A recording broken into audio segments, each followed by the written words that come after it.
Hi, I want to thank you for tuning into Gadol Elohai. Gadol Elohai is a Hebrew word meaning my great God. Today, I want to reveal how is love of Christ different from novel, religious, and real-life love stories. Oh, such a joy to talk to you on this matter because after all, we are discussing about our first love, Lord Jesus Christ. Wasn't it amazing when Jesus Christ demanded first love, saying, "Love your Lord with all your heart, soul, and strength. If anybody loves his father, mother, and anyone more than me is not worthy of me." Jesus also claimed, "I loved you first. I searched you first." It's like many of us who fall in love for the first time with opposite sex. Most are not lucky enough to get approved to their love. It's like their whole world has just crumbled. But some of them are fortunate enough to hit the jackpot. When their love gets approved, it's like they won the whole world. Pay careful attention here.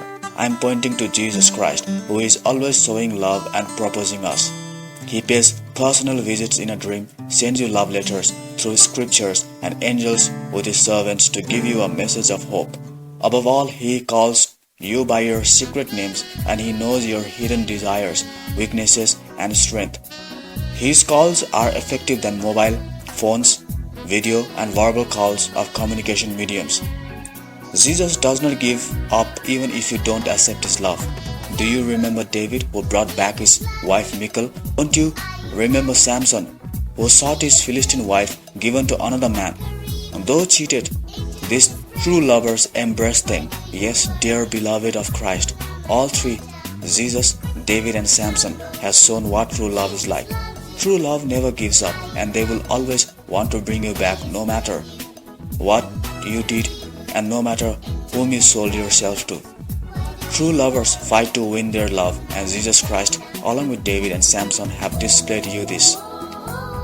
They may stumble while fighting for your love, but in the end, they will win your heart. Home is where your heart is where your treasure is. So heart is there where love is. Your heart knows Christ loves you. No matter where you are, he will bring you back to his arms. I have my own quotations to say here. I ran away from beautiful angels, but were sad when they fall into the arms of devil. If I hadn't loved them, why was I sad to find those beautiful angels in devil's arms? Isn't this my love for those beauties whom I lost to others? My maternal uncle had his wife eloped with another man for 2 times.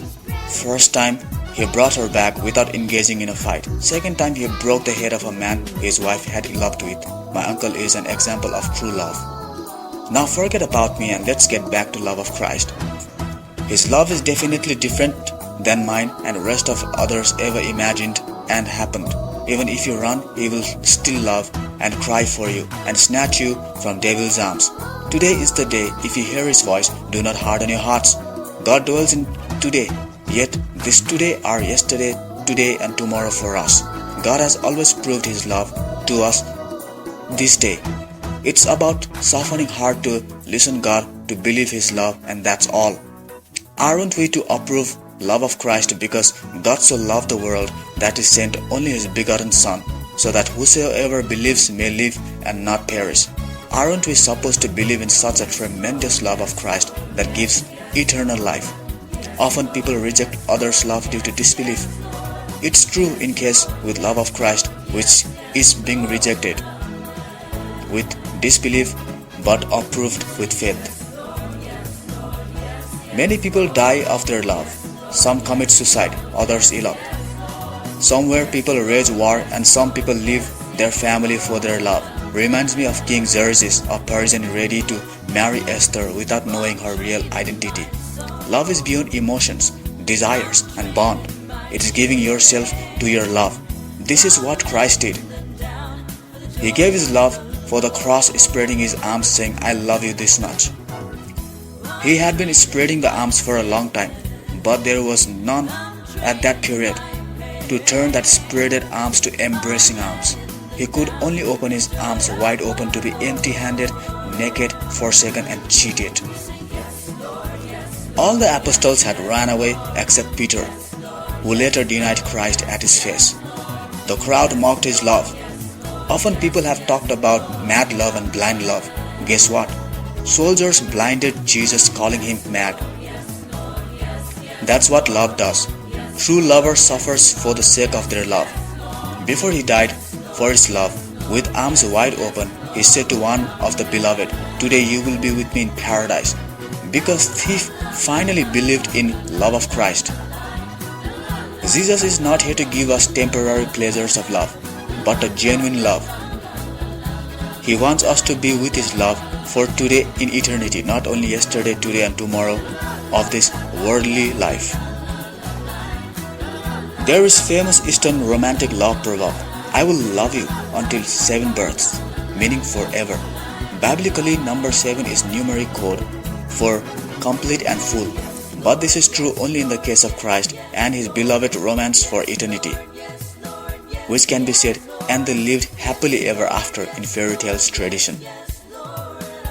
Those who accept to believe love of Jesus will be celebrating the love in paradise. Love of Jesus is pure, holy, peace, kind, righteous, truth which is beyond our human understanding. It surpasses these earthly dimensions because love of Christ gives us peace the world cannot give. Though cheated, Christ returned back to life to claim and take his disciple back to his arms like David did to Michal and Samson to Philistine's wife. Finally, remaining 11 apostles and many disciples believed love of Christ. Love of Christ surpasses all the miracles, signs and wonders, and they appeared like dust in their eyes after seeing love of Jesus displayed to them despite the denial, hatred and deception. There have been people who died for their love, but they never returned back. Christ tops them all. He not only lived and died, but he came back to life to love his people again. He comes down from heaven to love. He goes down to grave for love. He comes back to life to love. He ascends heaven to love and returns to take all his beloved with him to heaven in love. This is beauty of romance of Christ, which does not occur in any novels, religion and philosophy. Romantic fairy tales are flop compared to love story of Christ. They had heard, "Forgive them because they do not know what they are doing." They saw Christ was ready to be killed by whom he loved. He didn't rebuke Judas.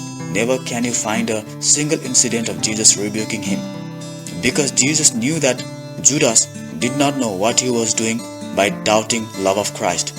Finally, Christ asked Peter 3 times, "Do you love me?"